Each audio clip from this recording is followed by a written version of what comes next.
Hello. അപ്പം നമുക്കിന്നേ ഉണക്കമാന്തൽ വെച്ചിട്ടുള്ള ഒരു അടിപൊളി കറി കണ്ടാലോ? അപ്പോൾ പച്ചമീനൊക്കെ കിട്ടാത്ത സമയങ്ങളിൽ ഉണക്കമീനൊക്കെ കിട്ടുകയാണെന്നുണ്ടെങ്കിൽ നിങ്ങൾ ഉണ്ടാക്കി നോക്കൂ കേട്ടോ. നല്ല ഈസി റെസിപ്പിയാണേ, പെട്ടെന്ന് ഉണ്ടാക്കുകയും ചെയ്യാം കേട്ടോ.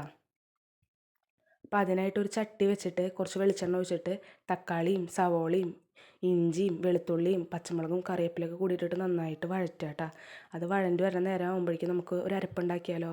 അപ്പോൾ അരപ്പിനായിട്ട് വേറെ ഒന്നും ഉപയോഗിക്കില്ല, തേങ്ങ മാത്രമേ ഉള്ളൂ കേട്ടോ. തേങ്ങയിൽ കുറച്ച് വെള്ളം ഒഴിച്ചിട്ട് നന്നായിട്ട് അരച്ച് മാറ്റി വയ്ക്കുക.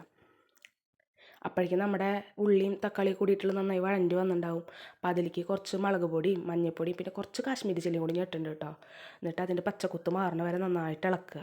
അതിന് ശേഷം നമുക്ക് പുളി പിഴിഞ്ഞൊഴിക്കാം കേട്ടോ. ഞങ്ങളിവിടെ വാളംപുളിയാണ് ഉപയോഗിക്കുക, കുടംപുളി അല്ല കേട്ടോ. എന്നിട്ട് പുളി ഒന്ന് തിളച്ച് വരുന്ന സമയം വരെ ഒന്ന് വെയിറ്റ് ചെയ്യുക. എന്നിട്ട് അത് തിളച്ച് വന്നു കഴിഞ്ഞാൽ ഇവിടെ ഞാൻ ഓൾറെഡി മാന്തളൊക്കെ കഴുകി വൃത്തിയാക്കി വെച്ചിട്ടുണ്ടായിരുന്നു. ആ മാന്തളം ഇട്ട് കൊടുത്തിട്ട് നല്ല തിളയ്ക്കണ വരെ വെയിറ്റ് ചെയ്യണം കേട്ടോ.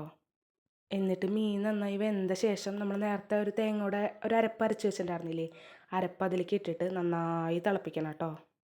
എന്നിട്ട് കറി ഒന്ന് നന്നായി കുറുകണ വരെ തിളപ്പിച്ചതിന് ശേഷം നമുക്കത് വാങ്ങി വെക്കാം കേട്ടോ.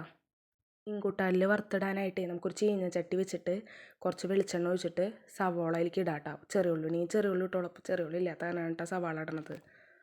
അതിന് ശേഷം കുറച്ച് കറിവേപ്പില ഇട്ടിട്ട് കുറച്ച് മുളക് പൊടി ഇട്ടിട്ട് നന്നായിട്ട് മൂപ്പിക്കുക കേട്ടോ. എന്നിട്ട് നമുക്ക് ഈ മൂത്തത് നമുക്ക് കറിയിൽ കൊണ്ടുപോയിട്ട് ഒഴിക്കാം. എന്നിട്ട് കറി നന്നായിട്ട് ഇളക്കുക കേട്ടോ. അപ്പം ഞങ്ങളുടെ നാടുകളിൽ ഇങ്ങനെയാണ് കേട്ടോ ഉണക്കമീൻ കറി വെക്കുന്നത്. അപ്പോൾ നിങ്ങളുടെയൊക്കെ നാടുകളിൽ എങ്ങനെയാണ് ഉണക്കമീൻ കറി വെക്കണമെന്ന് പറയണേ.